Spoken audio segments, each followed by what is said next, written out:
Hello and welcome to this 4D Systems Widgets tutorial. Workshop 4 provides a drag and drop design tool that makes it easy to build user interfaces. Widgets are the key building blocks of these interfaces. There are three main types of widgets in Workshop 4. They are GCI widgets, internal functions widgets, also known as PMMC widgets, and inherit widgets.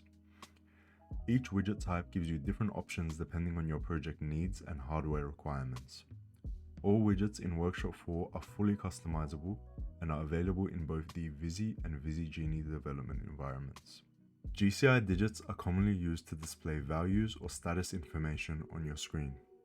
In this video, I'll focus on the LED digits widget, and I'll go in depth on how to set it up, customize it, and briefly look at the other digit widget options available.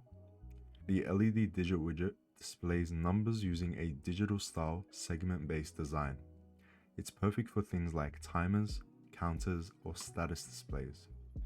Because it's a GCI widget, the LED digits use image-based graphics that are stored on your micro SD card. Here is a list of all the GCI digits that are available in Workshop 4. To add an LED digit to your project, go to the Widgets menu in Workshop 4. Select Digits and then LED Digits. Drag the widget onto your screen. You can then resize and position it using the virtual display in Workshop 4. Let's go over some of the key properties of these digits. First is the name. This is the reference name for the digit. Decimals controls the number of decimal places. The digits option sets the total number of digits displayed. Leading 0 controls whether the empty space in the number are filled with zeros. For example, if leading zeros is enabled, the number 7 would display as 007 if you set it to show 3 digits. Palette. This sets the colors for active and inactive LED segments. Outline color. This controls the color of the digit outlines. Size and position. This adjusts the height, width, and placement on the screen. You can adjust these properties in the Object Inspector to control how the digits look and behave. In my example, you can see how each of these settings has changed the size, color, and formatting of the digits on the screen. Once you understand these settings, you'll find that they apply across most GCI digit widgets. The setup process is nearly identical. In ViSi-Genie, you can control these digits by connecting their event to another widget, like a slider.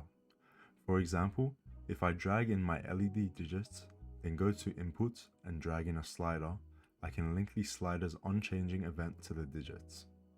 If I set the maximum value for the slider, the value shown by the digits will now correspond to the input from the slider in real time. It's a simple way to display live data and create interactive controls without writing any code.